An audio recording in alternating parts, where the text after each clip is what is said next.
this is Kim. Hello, I'm Kim Voge from Placentia Yorba Linda Unified, coming at you from Corona, not the virus. We are recording this just so you guys know, so that anybody else could enjoy. Here is the link again for this slide deck. And I'm going to go ahead and screen share. Yeah, so Kim's going to be leading the slides, and I'm going to be kind of looking at the chat to pick up any questions you want. You're all free, as you can see, to unmute yourselves. So you can do that if you want, or I can call on you if you have a question. So feel free to ask questions in the chat, and I can kind of interrupt Kim and just when there's a spot for questions, and we'll try to get everyone's questions answered. We really took that Google form and tried to mold what you're going to hear tonight into what you wanted, because why else would we be doing this if it's not what you wanted to do? So Kim's the expert on these EduProtocols. I'm just kind of here to help out and throw in a tidbit here or there, but Kim's going to take the stage and lead the thing here. So thank you for being here. We really appreciate it. Awesome. Well, we're going to get going. Someone's got some music going in the background, so if you want to mute, that'd be awesome.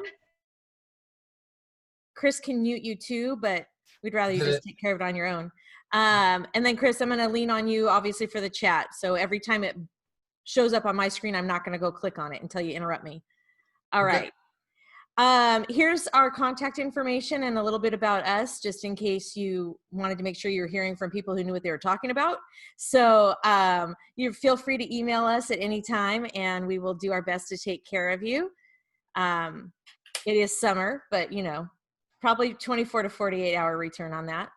So the biggest question I noticed in the information that we collected from you on our Google form was many of you didn't know what an EduProtocol was. So that's a great place to start. So the EduProtocols, there's actually 2 books of them. This is the first book. It's written by Jon Corippo and Marlene Heburn. And John is currently the Chief Learning Officer of OCCUE, but he's actually heading back to the classroom to try out his protocols, which is really fun. And I must say, after a year of using them, I totally agree that they are fun and make learning enjoyable for me as the teacher and for my students. So the EduProtocols are instructional frames that allow you a lot of flexibility in your teaching and in student learning. And it allows them to really own their learning through the skills that you teach them, where they get really good at reading, annotating, and summarizing to the point that you don't have to teach that to them. And they just naturally, as soon as you say, we're going to do a cyber sandwich, they know what to do. They don't have to decipher the cutesy graphic organizers. I mean, I'm a font snob. I like my stuff to look cute and fun, but that wasn't necessarily helping my kids figure out how to use the graphic organizer. But when we use a cyber sandwich or an Iron Chef EduProtocol and we use it in language arts, and then I turn around and use the same exact slide deck in social studies or science, the kids know what to do. So I have gained back minutes there by not having to teach them how to do the assignment. They can be used with any subject and any grade level. Of course, K through 2 has to do a little bit of modifying on the slides and what you're wanting to get out of the students. When I was a tech coach in my district, I used them, one day I used them in 5th, 9th, and 11th grade. So that kind of ran the gamut of grades, and I did the same one. I did a cyber sandwich with all 3 of those grade levels, and life was grand. They do support all of our learners, so they were created with universal design for learning in mind and supporting all of our kids, as well as allowing our students who may be gifted to go on further. And they are all embody the Madeline Hunter lesson design. So I know it's definitely a California thing for Madeline Hunter lesson design, and the whole Q Bold event that we hosted a few months ago is all about Madeline Hunter lesson design. And so they are rooted in pedagogy. So it's good stuff. In our agenda today, you're going to learn 3 protocols that you can implement. Like if you were teaching tomorrow, you could implement them tomorrow, and then some resources. So we're going to do the Fast and the Curious, which will save you time on any vocabulary or any kind of rote skills math facts type of thing. And then thin slides, which is I call the Swiss Army knife of EduProtocols, and the cyber sandwich. And then we won't let you leave without templates. We good, Chris? Yeah, for sure. Okay. And I just wanted to kind of go in there too. This is like the best way that I've learned to get full engagement from students and actually get students to give output of work, of doing actual assignments. Because I have worked with a tough population that doesn't like to do a lot of work. I don't know if you do. But this really, when you start out at the beginning of the year and everyone's equal and everyone's the same and they're learning the process, you start getting them to finish something. And that's kind of the goal here, is to get them going, and then you could challenge them with the content so that they build on each other. But yep, we're good to go. No questions. All right, here. cool. So if I want to kind of set the stage and provide you some helpful documents. This is my Universal Design for Learning. I call it my placemat. And Universal Design for Learning is written all over our frameworks. But if you're a California educator, you know that you got your standards, and then a couple of years later, you got your framework. And so nobody had time to go look at that framework. And this is where our teaching is going to need to be in the fall, especially with the wide range of skills we're going to have in our classrooms.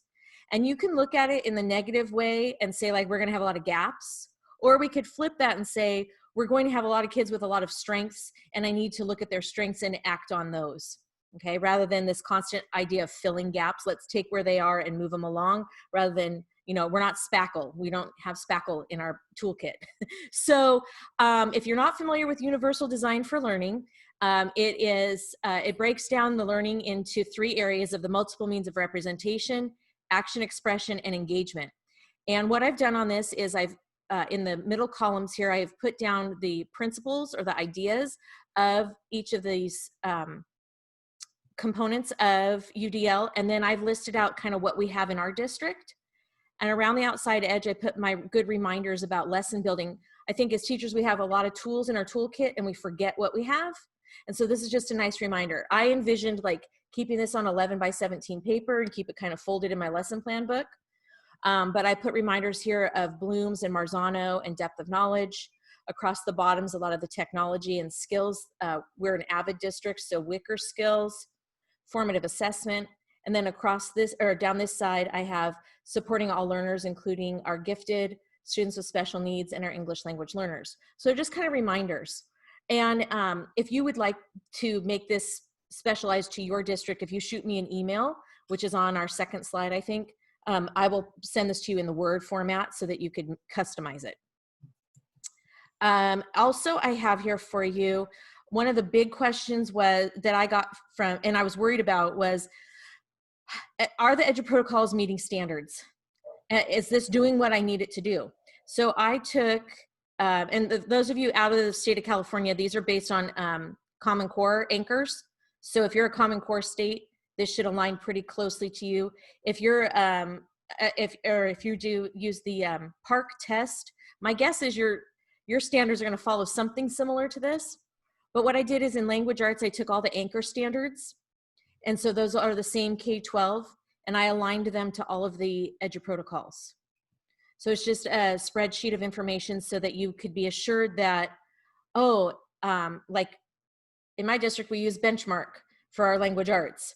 And I don't care for the 16 mini lessons that I'm given that I'm supposed to teach in a week. So I go look at my standard and say, oh, they have to read and annotate and summarize. Okay, I'm not going to do this lesson the way they have it here. I'm going to do a cyber sandwich instead. So I was able to very confidently overlay the EduProtocols into the instruction that I needed to give with the curriculum I needed to use. In math, the alignment wasn't as easy. I could not go by standard because the progressions are different. So I did this, aligned this one with the 8 mathematical practices because those are the same K-12. So just a way to see how you could use this in math as well. And I have a friend working on NGSS alignment as well. So we're getting all of that aligned for you guys. Are we good? Yep, we're good. Okay. All right. So I'm going to go to Fast and the Curious.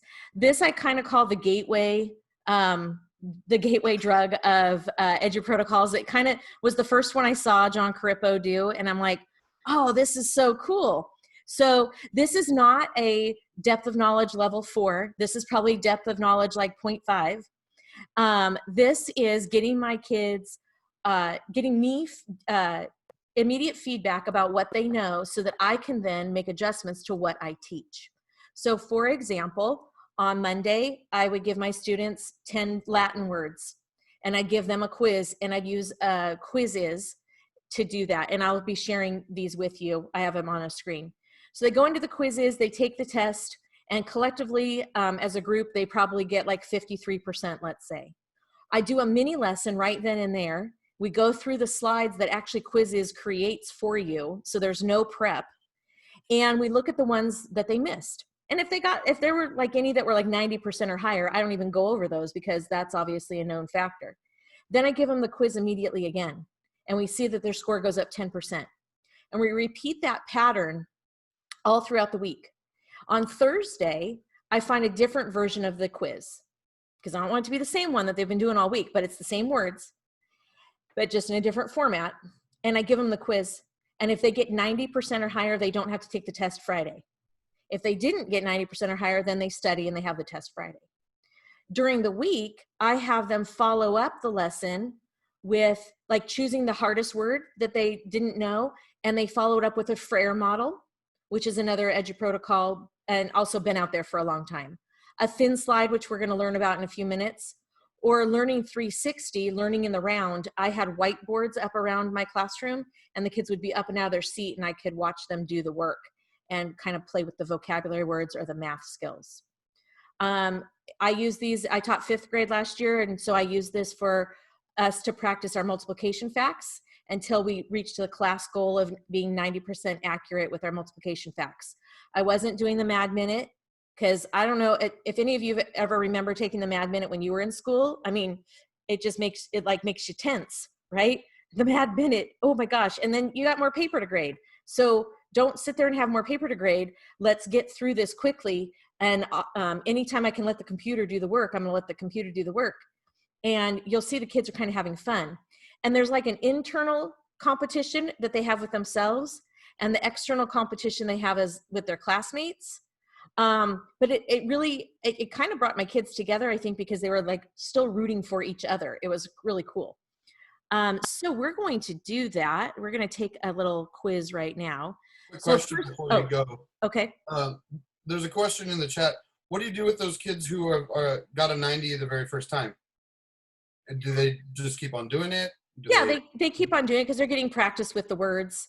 I mean, you could have them. I guess I didn't have that happen, so I don't really. You stumped me. You got me on that one. You know, they could absolutely, like if it's Greek and Latin, they could be going and finding more words that have that Greek or Latin root. I mean, they could be absolutely going out there and using dictionary.com and finding, making their own little dictionary of like 5 more words with that list and extend the list. They don't really have to be a part of that then. Yeah, and also a way that I use it too in secondary is I like to use it as an introduction to make sure that everyone has a base knowledge going into the more complex things. So it's a nice intro. And I think to answer the question too, from my perspective, is kids love playing quizzes.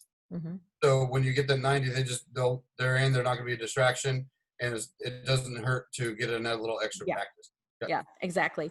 I also used it in distance learning. We did a week of, we were doing something with the Revolutionary War, and I found a quizzes already done with about 10 questions general questions about the Revolutionary War that were covering the lessons I was doing that week. And so I gave them the quizzes for that, and they record their scores over the course of the week. And so it worked out really well for them to also chart their learning. They're looking, when they were taking them at home independently, I put it in practice mode, which I'll show you in a moment, and just gave them the practice mode for them to take, and then they recorded their score over the course of the week. So I think it's important for them to see their growth also. So we're going to play a quiz. Just so that you guys know, quizzes, all of these icons are linked with the links that will take you to the different places. I love quizzes. I'm beginning to love Gimkit. I use Socrative for like open-ended questions. Kahoot's not my favorite because at least at the time, last time I used it, you were not self-paced. You had to move along as a class. So we're going to play a game. So I'm going to need you to either use your phone or open up another tab. And we're going to take a quiz. Now, let me show you this. This is where I got my practice link for my students for during our quarantine teaching. I would go here and get this practice, share the practice link, and I would copy and paste it in their weekly planner. And I'm happy to show you the weekly planner. If you assign it through the homework button, I believe you can get feedback from the kids' scores. I just was having them self-record because we were not taking anything for a grade. So I was trying to like still make it be fun. So I'm gonna go to Play Live. And we're gonna do the classic game. It's only 6 questions. And so you can go to a new tab and type in joinmyquiz.com and then enter the game code, which is 519723, or you can join in on your phone, same difference. And if you're new to quizzes, you can show the scores, you can not show the scores, you can show top 5, you can customize quizzes to do a lot of different things. It's an awesome tool. It's my favorite of the gamified things, I think. We got 83 in the room. Oh, wow. So if you're okay, we got 40 in the quizzes. We'll give like 20 seconds after the last beep that I hear, you know, like if there's a lull. Don't be scared to fire out questions over there in the chat. And also, if you don't get in and I start the game, you can join late. Yep, the number will be up in the top right corner. Mm-hmm.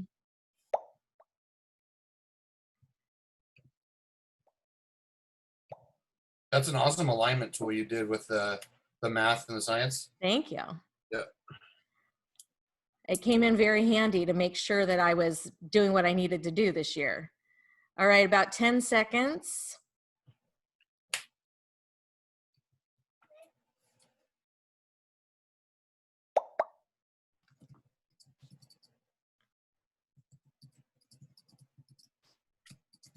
All right, we're gonna go ahead and start. I will tell you so that you don't get angry. There is one that I think is wrong, just so you know. All right, here we go.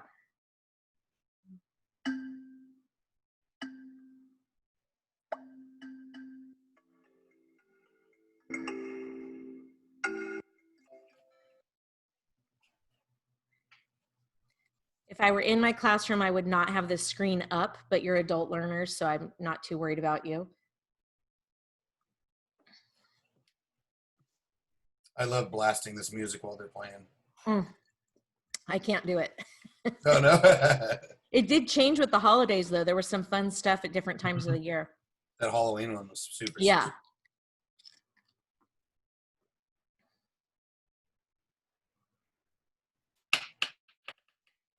52. Uh-oh. We have some growth to do. I love it. Opportunities for growth. If everyone got 100% off the bat, we wouldn't have any lesson to teach. We're moving on. When you get to the end of your quiz, there will be flashcards that you can use to help you review before we do our little class review, and then we'll take the quiz again. Ooh, boy, Sue and Trisha. Nicely done. You can still be kicked out of that place, though, if we get someone who came in late. Oh. I love that part of it because the kids stay like engaged until the very last kid's done. Our percentage is coming up nicely. Yes. You can tell the age of the audience based on the quiz results, since it is an 80s quiz.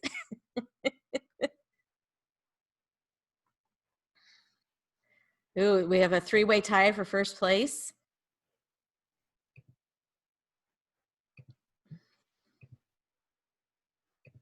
Nicely done.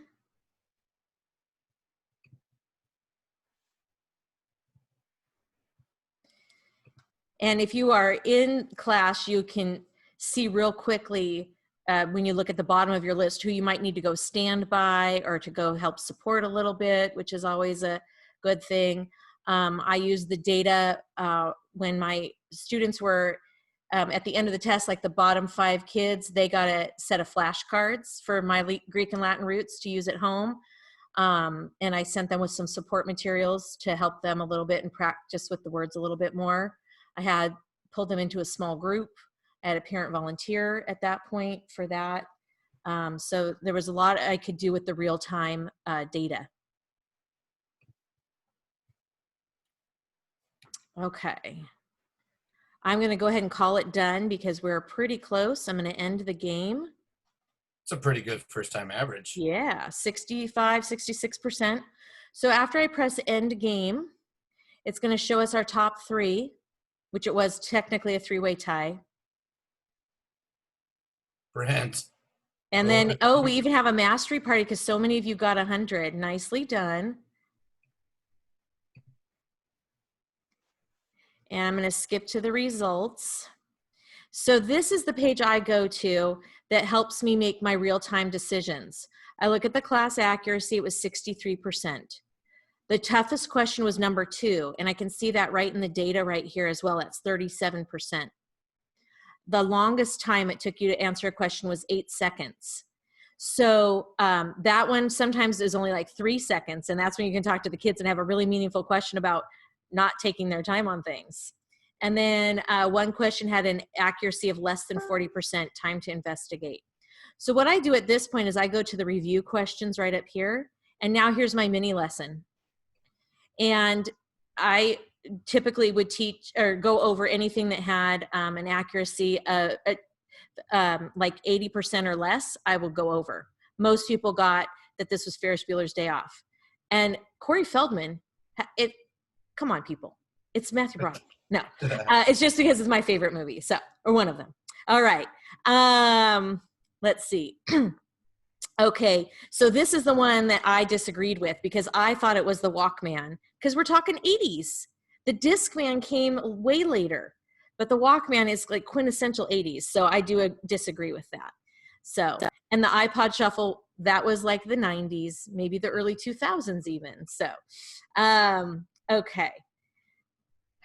And this one tripped me up because the picture is Tetris, but the game was actually the Super Mario Brothers, which I never played. Oh, good. Well, this is pretty good. 75%. This is Take On Me by Aha. Very good song. Now you all have it in your brain if you know the song. Eye of the Tiger was definitely a different genre, different. I think that was just the band. Back to the Future Part 2 is 2015. I got bogged down on that one. That one was the least favorite of the Back to the Future trilogy, in my opinion. And He-Man was originally an action figure. I thought it was originally a TV show. So now you've had your mini lesson. That's what a mini lesson is. I'm just going over it. I didn't have to demonstrate anything. It wasn't a math concept like a rounding or anything like that. So I'm gonna click play again. And you get logged in much quicker the second time. There's a lot of conversation about the Discman and some technicalities on whether Tetris was a handheld or. Okay. So it's good discussion. Yes, I saw the chat lighting up, and I figured it was probably about the questions and not about not about the EduProtocols. No, but there was a little conversation about PE alignment with these. Okay. That would. Just you could absolutely. I mean, rules to the games. Health, when you have to teach the food pyramid or healthy eating habits, the amount of exercise you need to get, all those could be questions. And I probably made less than 10 quizzes all year because most of them are already in the system. Like all my Greek and Latin were there. It was awesome and done for me. And so the math, I found most of what I needed. So very rarely did I have to create one. I actually used it for back to school night. And I used it on the first day of school with my kids. But instead of me getting up there delivering a presentation about back to school, and the parents came in and I gave them a Fast and the Curious.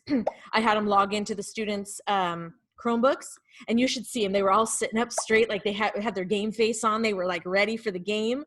And then I talked about all of my things, and we did the quiz again because I wanted them to see some of the things that we were doing in class, how we were approaching my approaches to things. I'm going to go ahead and start, and let's see if you get this one done faster. Seconds time is like a race for the top. Yeah. Ooh. Who's going to win?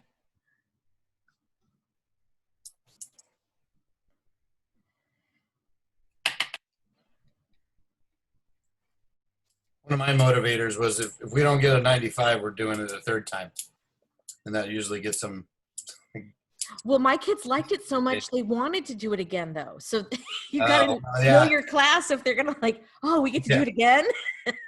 Let's do poorly. Well, look at that. We're in the 90s. There you go. Look at that great teaching from that mini lesson I delivered, right? Yeah, the repetition is what makes the biggest difference for the kids. And not only in this, but in all the EduProtocols, there's the repetition factor. And we're doing things in a quick clip to not have them sitting there wasting a lot of time. Because if you tell kids, we're going to do this for 10 minutes, or you have 10 minutes to do this, they're going to wait to the last minute to do it. So let's just tell them they have 2 minutes to do it, and then they're going to get it done. So. All right. Good job, guys. There we go. 94. Look at that. Ooh. Look at all those streaks. We're going to have a huge mastery party. I love it.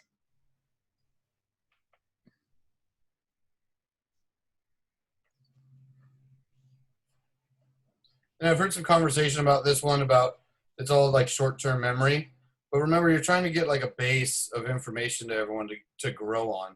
This isn't like the end-all be-all of the whole lesson. No, this is just a quick in and some informative, informal assessment, and to also just kind of get that idea of I may not know something, but I'm going to learn it. And so when I did this the first day of school with my kids, I gave them a quiz about me, like my favorite color, the names of my dogs, things they wouldn't know because I was new to the school. And we got to establish that whole having a growth mindset of like, I am a learner. So, all right, I'm going to go ahead just for time's sake, because you get the idea now. I'm going to end the game. I'm sorry if I burst anyone's bubble with their score and they aren't going to be in the mastery party. I could give you a imaginary pat on the back. So, and I will let the mastery party go by, even though it's really tiny font. I don't know if you'll see your name, but that's kind of a fun way. And I didn't have to do any grading. So, and we spent like less than about 10, 15 minutes on something, and your score went up. Because I didn't let you finish, it says that the average score was 67, but we saw that the ticker was 96. So I'm going to exit from there. And any last questions for that? Yeah. Do you ever add or delete questions throughout the week? Yes, I have added, or I'll change them up. I always put it in there that they change the order of the choices so that kids aren't just memorizing. It's going to be A, B, or C, or D. So you can go in and change that up. Or if you find two versions of the quiz, you could swap it. So, cool. All right. Cool. Good discussion going on there. All right. We're going to move on to thin slide. So one of the things that I would do after a quiz is either like on events or a vocabulary word is they would pick one word that they did or didn't know well, and they would make a thin slide. And as I said before, the thin slide is like the utility knife or Swiss Army knife of EduProtocols. I can use this at the beginning of a lesson, middle, end, exit, ticket, anytime. And the whole idea with a thin slide is that kids are going to be creating one slide with one word or sentence, and they're going to include a picture. They're going to have less than maybe 3 or 4 minutes to complete this. And everyone's going to present. I'm going to whip around the classroom and everyone's going to have 20 seconds to tell about their slide, 20 seconds or less. And the thing is, I'm getting participation from everybody, and it's really like low stakes learning. Like I don't have to worry too much about presenting for 5 minutes. And I also, if I have a kid who likes to talk a lot, they're not going to be talking a lot. And the best way I like to talk about this one is giving you an example of how I use this with my students. So we do a DBQ, a document-based question about Magellan. And it's written originally for high school students. So I used to spend all this time like reading each sentence and deciphering it for the kids and like chewing it up and giving it to them in words they could understand. And I thought, okay, I'm done with that. So I read them the background essay and I didn't stop and explain anything, which those of you who are elementary teachers especially, that just about killed me, because I'm like, I know they're not getting this. And then I sent them this link through Google Classroom, and they all had edit access to it, and they all went to their slide. So what I did is everyone had a number, and they would go to their slide. Number 1 always went to the end, because it's easier than having everyone shift 1. I just had number 1 go to the end, because alphabetically you're first all the time, right? So they go to their number. And what all I had done on here is I typed the word and the location. So Danica, who's number 2 in my class, went here. She read her sentence in her paragraph, and she came up with this sentence or found a meaningful sentence, or already knew the word spices and used it in a meaningful way, and then put a picture on here. Irvin went to his word straight. He probably used the quote from the book, is what it looks, or from the reading passage, which is what it looks like from me. But he found the exact picture that I needed to show them where the Strait of Magellan was. So the kids were creating basically the picture dictionary of all the vocabulary for this background essay. Cartography. So they found a map and then they put in their sentence. So again, it goes on. So I probably gave them about 7 minutes to do this, since this was earlier on in the year, and we were just learning kind of how to do this. So in 7 minutes, they had to come up with the sentence and the picture. Then I read the essay again, and as we went along, I stopped, and that student said their word and their definition. And if the kids didn't understand it, then I could fill in. So rather than me lecturing up there, rather than me doing all the work, because whoever's talking is doing the learning, the kids were doing the learning. Then at the end of this, we went through the review questions or the comprehension questions at the end of the document, and they could all answer them, because I went and listened to their little conversations at the table, and we didn't do a bunch of written out answers that I was going to have to go back and grade, because we were doing the learning together right there. And then they were able to understand the background of this before we tackled the primary sources. So that is a great example of using thin slides. I have another example in here. Hold on 1 second. Nope, here it is. Way too many tabs open. Did I put it in yet? I didn't. Oh, I did. So we were working on national parks, and we were also learning about water in science and water resources. So I set up a blank slide. It literally had the background, whatever the background one is. Let's see. Okay, whatever the background one is that has this little small text box. And I gave them about 5 to 7 minutes. Go in and type in the name of your national park, give me a sentence about the water, and find a picture. And then we went and we presented. Everybody talked about the water at their national park, so that we could see. I usually had them all stand up. I put it in present mode on my screen, pardon me, and then they went through and talked about it. So great way to get answers from everybody in a quick way. This is taking less than 10 seconds each to present, basically. So I'm getting through my whole class rather quickly, and they got to show their learning. So questions about the thin slide, Chris? I see lots of comments going in there, so. Yeah, we're just discussing on different ways Okay. To use it. If you give the students the terms before. Yeah. Yeah. I pre-programmed them on some of them, like for that DBQ, I wanted them to be in the order they appeared in the essay. But you can just send them to a blank slide. It could be a your choice word. Like if you're doing science and you've got 5 content words up there, or, evaporation, condensation, and precipitation, they could choose one and let them have the choice. Anytime we can build in choice, even if it's a silly choice, that's, fun for them. What's great about the thin slides is that they are the groundwork for a couple of the other EduProtocols called Great American Race and Bukakucha. They help with tech skills, learning how to work collaboratively in a document, and how you can or don't impact the whole slide deck. And it's a learning curve. For speaking and listening skills, I call it limiting and freeing. It's limiting your talkers, and it's freeing for the ones who don't want to have to get up there and answer for a long time. It's just quick. It's over in 10, 20 seconds. So they are not as fearful. And the more reps you have with this, and that your kids are presenting quickly to the whole class, or a little bit more in depth to their table groups, or however it may look, in Zoom rooms or whatever, they're getting more chances to speak and do that listening, and they're doing the learning. So anything else about thin slides, Chris? Yeah, there was a question on if you have any, if you're going to give them access to like a finished set of thin slides. Well, oh, you mean like if I'm going to give you guys examples? Yes. Oh, I've got a gift with purchase. Just wait. Yeah, okay. That's at the end. All right. Next up is Cyber Sandwich. So this is one that you can use multiple times during the day. You could even use it just multiple times during the week, and your kids get really good at this. So the Cyber Sandwich is based on reading, annotating, and summarizing.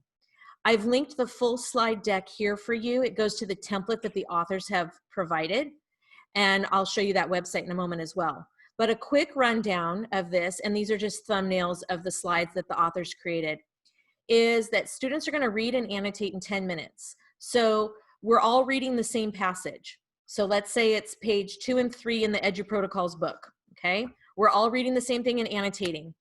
I'm on this slide, and Chris is on this slide. And then after that 10 minutes or so, Chris and I are going to compare, share, collaborate, and discuss. So we copy and paste our information onto the Venn diagram type slide, and we engage in a conversation. We're going to have verbal rehearsal before writing.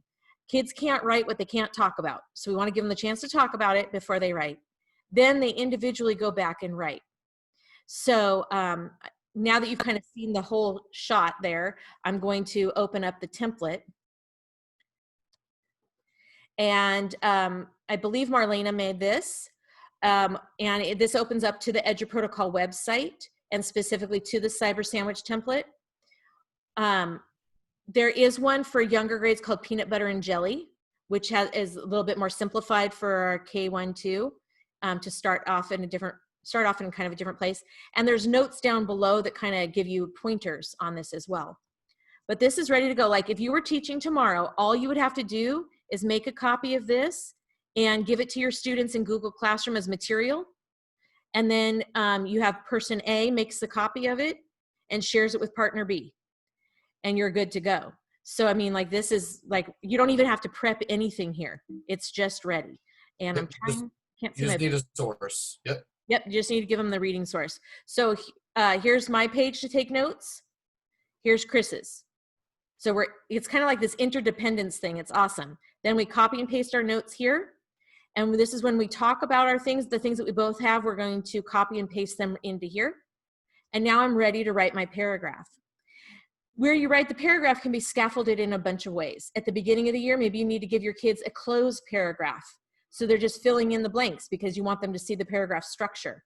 Maybe later on, you're giving them the keywords of first, then, next, last. Maybe you're just giving them the topic sentence. Maybe you're just giving them the conclusion sentence. Whatever it may be, you can scaffold that. And if you have your second language learners or your students with special needs that they need the frame typed right on the page, I'll say, oh, Chris, share that document with me also, and I can go in on that kid's slide and type up real quick or copy and paste real quick the sentence frame I want them to use to provide that scaffold. I remember writing it on a Post-it note for kids and giving it to them, but this would be like kind of quicker and not really call them out because it's just going to appear on their screen. Mm-hmm. So, and this looked a little bit different in distance learning. In distance learning, let me get back here. Oops, that's not what I want to do. Hold on. While you're doing that, I'll kind of interject. This is one of my favorite ones to use in secondary. I teach history or social science, and this is a great way to get two different perspectives on the same topic and compare and contrast and have the kids actually discuss the topics and get into the sources. So you can use it in ELA, you could use it in math, you can use it anything. All you need are two sources on the same content with different points of view, and you're rolling. And I actually didn't even worry about the different points of view. I would definitely teach this. The whole thing about EduProtocols is the first time you do it, it needs to be with something fun. Mm-hmm. And Cyber Sandwich, I did not have them compare two different articles until they really understood how to work on like what they're looking for when they're comparing the same article, because at least fifth graders did not have that skill yet. This wasn't for compare, contrast as far as two different articles. It was comparing the information that you got. So just to, you can use it either way. I just want to caution, especially my elementary people, you might want to do that, wait and do that. This one's taken right from my textbook from Benchmark. This was during distance learning. This was what they were supposed to read. And I couldn't account for them doing the work before they came to the Zoom, right? Because I didn't know who was going to be able to meet up with whom. So what they did here is our Zooms were always at 11 o'clock. So on Monday morning, they read and they put their names on here as they entered the document. So if Chris got here first, he'd write Chris and then Yvette. So Chris would go fill out his notes here and Yvette would fill out her notes here before we got to the Zoom. Then in the Zoom, I put them in the breakout room together so they could discuss. And then they could copy and paste or just have that discussion. Then after the Zoom, they went back and wrote. So I had to obviously change it up a little bit differently than how I would do it in class. Another iteration that happened during distance learning, especially since it was really hard in breakout rooms to always make sure they got with the person that they originally wrote with. So it was kind of like, I'm making this too hard on myself. So what I did the second go around was when they got to the slide deck, they took their notes in this box. So they just had their notes done. Then we're going to go Zoom and you get in the breakout room with whomever. It doesn't matter where they are in the document because they're just going to read with each other and they can go back and check that student's document. And then they could write their summary. So there were a couple little iterations on that worked out really well. So questions about Cyber Sandwich? Anything coming up? No, nothing's coming up. Okay. And I think that was appreciated to the distance learning piece on how to work it with the breakout rooms. And I would not do what I said before in distance learning where it's two separate ones. I would do pulling out what the separate bias, something different play on it, because it would be really hard to manage the two groups and get it all going. So sure. Same source if you're doing it distance learning. This can be used with informational text, narrative text. We used it comparing characters. One of the activities in our language arts book was how was Tom Sawyer when he was with Becky and how was Tom Sawyer when he was with Huck Finn. And so that's the first time that we had done the two different looks at this and we shared information that way. Used it in science.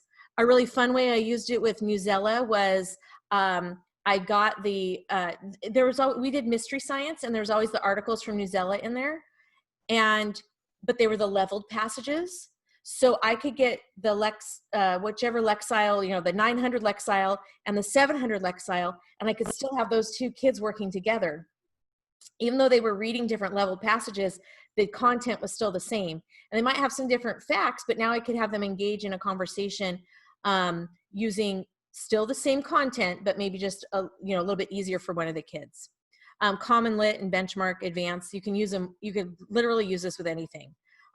I don't have any good math examples, but I do know that teachers are using it in math as well. Textbook pages. Yeah. Yeah. It doesn't have to be anything fancy. Absolutely. So, a couple of things that I want to make you aware of. A lot of times people ask me where I get some backgrounds and stuff. So I put some links here on the resource page to that. I have my fake texting app, which I just think is so fun. You can create it and it looks just like your phone screen. I have the EduProtocols alignment document that you've seen. My first iteration of templates, not my big thing that I'm going to give you in a second, that link to the EduProtocols website. Just for gift with purchase, I have your HyperDoc builder that I created just because it's fun and it kind of UDLs the HyperDoc making experience. That placemat's here again. And then I do have a Facebook group that I talk about like what I do. And one of my friends was out on maternity leave when I went back to the classroom. She's like, I want to know what you're doing. I'm like, okay, I'll post it. She's like, no, I want to be able to ask you questions. So I didn't create a website, I created a Facebook group. So you're more than welcome to join it. You don't have to, but one thing that's happening right now is this whole calendar of training that I'm linking the recordings to is going to be going on, and a lot of them, the blue days, are all about EduProtocols. So it's free PD, half hour, 45 minutes, at usually about 10 o'clock in the morning. The recordings are going to be put there, so it's like, stop by if you want to. It's free, so we're not doing an evaluation, okay, because it's free. If you don't like it, you could leave. Then I know you're going to want my ugly spreadsheet. Oh no, oh, here it is. I know you want this. It's incomplete right now, but I'm going to tell you about it and then I will give you the link. So I'm taking every EduProtocol, and if I have it for any of these Google products or Nearpod or Pear Deck, I'm putting in the templates. I'm building templates for groups of 2 or 3 kids, like for the cyber sandwich. Oh, I forgot to mention, there's a template already for the 3rd kid. So you have someone absent and you've got an odd number. You've got a student who needs the support of 2, like he needs 2 wingmen. He needs 2 people to work with. Put them in with the template for 3. And then the 36 template and then examples. So you can see I'm slowly populating this as I'm going through my files this summer. So I'll give it to you now. You might want to just click the button that says add to drive, because I'm going to be, don't just make a copy because you won't have the whole thing. But if you join my EduProtocol group, you will have the whole thing by the end of the summer. So I'm going to get that link for you. Oops. Oh, not that one. That's all your names, sorry. That one. Okay. Let me get that. And it is a work in progress. But it's awesome. Thank you. Oh, wow. I guess I'm going to have to read the chat afterwards. There's that link. So, any questions or anything for the good of the cause in here? I know you were planning on, or you've done sessions on the perfect week, or planning with it. Yes. Oh, I can get that. Just kind of a distance learning thing. Yeah. We got 10 minutes if you want to push it to an hour. So I came up with this. Oh, why wasn't I in my drive? I thought it was in my drive. Hold on. Oh, someone asked about the Facebook group. It's called Empowered Adventure, and it's right here on this page of resources. Okay, I must have closed it. Hold on. Question in the chat is, what's the Facebook group's name? It's Empowered Adventure, and the link, it should go directly to it on this page right here. On our page of resources, I linked it right there. Okay, so plan the perfect week.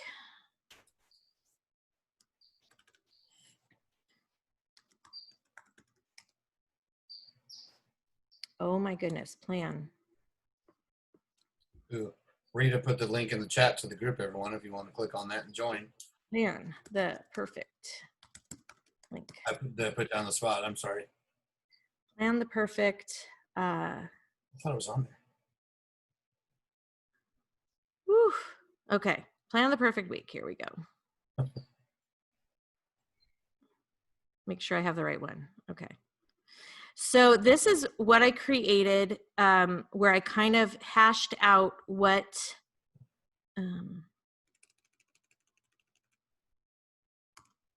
okay.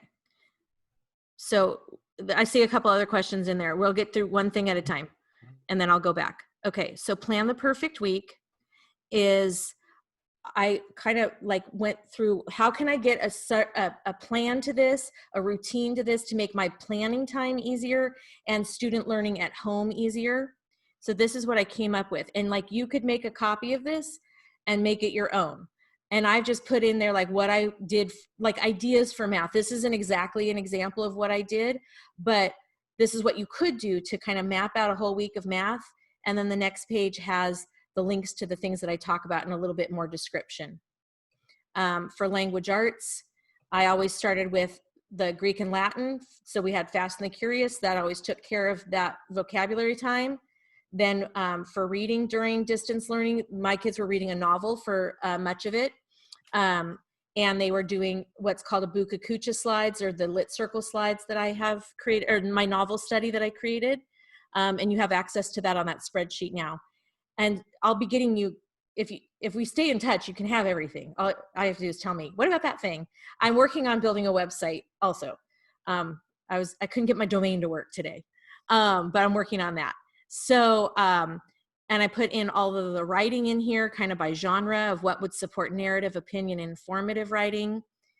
And then what a week of social studies and science might look like. So again, just kind of something to go off of. I actually turned this into a weekly planner for my students, and they liked, we talked a lot about like, what do you like about distance learning? And they liked the weekly planner. Now in our classrooms, we always put up like a daily agenda, but they liked the weekly planner. They're like, we like seeing what's going on for the whole week.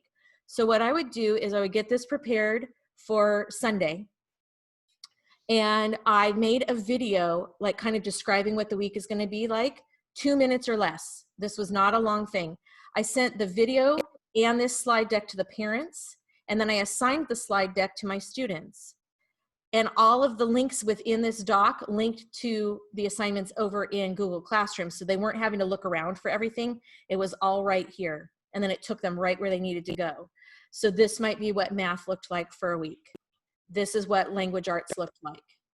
And then social studies. And I'm happy to share this too, just so you can see like a working example. The links probably won't take you anywhere because they're all linked in, what's it called? Google Classroom. So I'll share this with you just so you have like a working sample. Really slow tonight. And I also dropped the link into the chat to QCraft. There's lots of different templates for EduProtocols in there too. Especially on those templates, there's the second slide with the workflow. It really explains how each of those protocols work. Yes. And then someone I think wanted this link. Yes. This one I'm not putting like out on Twitter because I don't want anyone to Zoom bomb my people in. I just don't really have time for that. So if you share it with your teaching friends, all good, but maybe just don't put it out on Twitter. And this is not just me doing these trainings. I have a bunch of friends who jumped in and wanted to train as well. So there should be lots of stuff there that will help you get ready for distance learning. Tomorrow and Thursday are EduProtocols, and Friday is a HyperDoc one. So just so you know what the rest of this week looks like. But really want to thank you guys for being here and see if there's any other questions or anything that anyone needs. Yeah, thank you, Kim, for sharing all this awesomeness. Sure. I'm going to stop. It was a ton of work, but I'm happy to give it to you guys. I am going to stop recording